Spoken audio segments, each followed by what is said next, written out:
नमस्कार प्रिय दोस्तों, आपका स्वागत है संस्कृति तट चैनल में। वंदे देवाधिदेव महादेव को शत शत नमन। स्वागत है आप सभी का इस पावन श्रृंखला में। हम आरंभ कर रहे हैं 12 ज्योतिर्लिंगों की कथा। चलो शुरू करते हैं। आज हम सुनेंगे सोमनाथ महादेव की अद्भुत कथा। सोमनाथ जिनकी महिमा अनादि और अनंत है। सोमनाथ जिन्हें 12 ज्योतिर्लिंगों का आदि स्वरूप माना गया है। कथा का प्रारंभ सृष्टि के प्रारंभ में जब ब्रह्मा ने ब्रह्मांड की रचना की, तब सूर्य को अपार तेज दिया गया और चंद्र को शीतलता का। सूर्य से दिन का निर्माण हुआ और चंद्र से रात का सौंदर्य बना। चंद्रदेव अपने रूप और तेज से आकाश को आलोकित करते हुए देवताओं और मनुष्यों के लिए शांति का स्रोत बने। उनका सौंदर्य और कोमलता ऐसी थी कि देवियां और अप्सराएं भी उन्हें देख मोहित हो उठती थीं। कालांतर में दक्ष प्रजापति ने अपनी 27 कन्याओं का विवाह चंद्रदेव से किया। ये कन्याएं वास्तव में 27 नक्षत्र थीं। सभी पत्नियों से समान प्रेम का वचन लेकर चंद्र ने विवाह स्वीकार किया, किंतु समय के साथ उनका हृदय केवल रोहिणी में रमता गया। रोहिणी की सुंदरता और माधुर्य में वे इतने बंधे कि अन्य पत्नियां उपेक्षित होने लगीं। धीरे धीरे उपेक्षित पत्नियों के मन में पीड़ा भर गई। उन्होंने अपने पिता दक्ष से शिकायत की। दक्ष ने चंद्र को समझाया कि हे चंद्र, सभी कन्याएं समान हैं, सभी के साथ न्याय करो। परंतु चंद्र अपने स्वभाव और आकर्षण से बंधे रहे। वे रोहिणी के साथ ही समय बिताते रहे और अन्य पत्नियों की उपेक्षा करते रहे। अंततः दक्ष क्रोधित हो उठे। उन्होंने कहा, हे चंद्र, तुम अपने वचन से भटक गए हो। अब मेरा श्राप सुनो। तुम क्षीण हो जाओगे, तुम्हारा तेज घटता जाएगा और अंत में तुम नष्ट हो जाओगे। श्राप के प्रभाव से चंद्र का सौंदर्य लुप्त होने लगा। उनकी किरणें मंद पड़ गईं, वनस्पतियां मुरझाने लगीं, औषधियां नष्ट होने लगीं।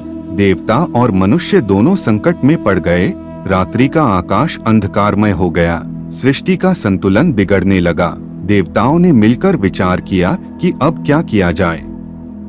उन्होंने कहा, यह संकट केवल महादेव ही दूर कर सकते हैं। उन्होंने चंद्र को सलाह दी कि प्रभास क्षेत्र में जाकर महादेव की कठोर तपस्या करो। केवल उन्हीं की कृपा से श्राप का निवारण संभव है। चंद्रदेव प्रभास क्षेत्र पहुँचे।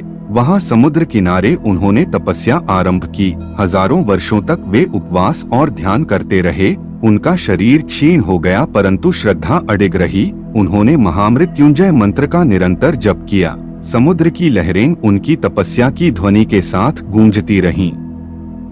देवता भी उनकी तपस्या देख चकित हुए। अंततः भोलेनाथ प्रसन्न हुए। वे प्रकट होकर बोले, हे चंद्र, मैं तुम्हारी भक्ति से प्रसन्न हूँ। तुम्हें क्षीण होने का श्राप अवश्य सत्य होगा, क्योंकि यह दक्ष का वचन है। परंतु मैं तुम्हें आशीर्वाद देता हूँ कि तुम फिर से बढ़ोगे। तुम कभी क्षीण तो कभी पूर्ण रूप में रहोगे।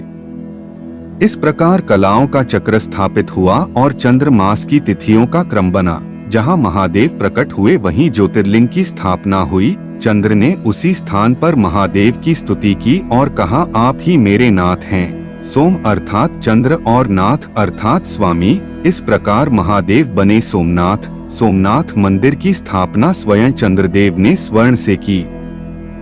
फिर रावण ने इसे रजत से सजाया। कृष्ण ने चंदन से इसका अलंकरण किया। भीम ने पत्थरों से पुनर्निर्माण कराया। इतिहास गवाह है कि यह मंदिर बार बार नष्ट किया गया और हर बार आस्था की शक्ति से पुनर्निर्मित हुआ, क्योंकि यह केवल मंदिर नहीं बल्कि श्रद्धा और विश्वास का प्रतीक है। कहा जाता है कि यहाँ लहरों की गूंज महादेव के डमरू की ध्वनि जैसी सुनाई देती है। समुद्र स्वयं भोलेनाथ के चरणों में झूमता हुआ प्रतीत होता है। सोमनाथ के दर्शन से समस्त ज्योतिर्लिंगों का पुण्य प्राप्त होता है। यही प्रभास क्षेत्र आगे चलकर श्री कृष्ण के अंतिम अवतरण का स्थल बना। सोमनाथ मंदिर के समीप ही श्री कृष्ण ने लीला समाप्त कर गोलोक गमन किया। इस प्रकार यह स्थान केवल शिव भक्तों के लिए ही नहीं बल्कि विष्णु भक्तों के लिए भी अत्यंत पावन है। कहा जाता है कि जो भक्त यहाँ स्नान कर शिवलिंग का अभिषेक करता है, उसके समस्त पाप नष्ट हो जाते हैं। जो भक्त सोमनाथ का केवल नाम जपता है, उसके जीवन से अमंगल दूर हो जाता है। सोमनाथ केवल मंदिर नहीं, सोमनाथ केवल पाषाण का लिंग नहीं, सोमनाथ वह ऊर्जा है जो हर भक्त के हृदय में आस्था का दीप प्रज्वलित करती है।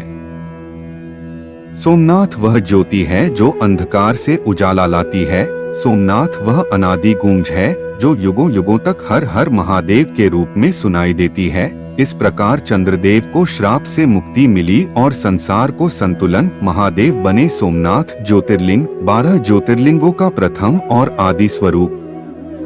सोमनाथ की कथा हमें सिखाती है कि कठिन से कठिन श्राप और संकट भी जब हम श्रद्धा से शिव की शरण में जाते हैं तो कृपा में बदल जाते हैं।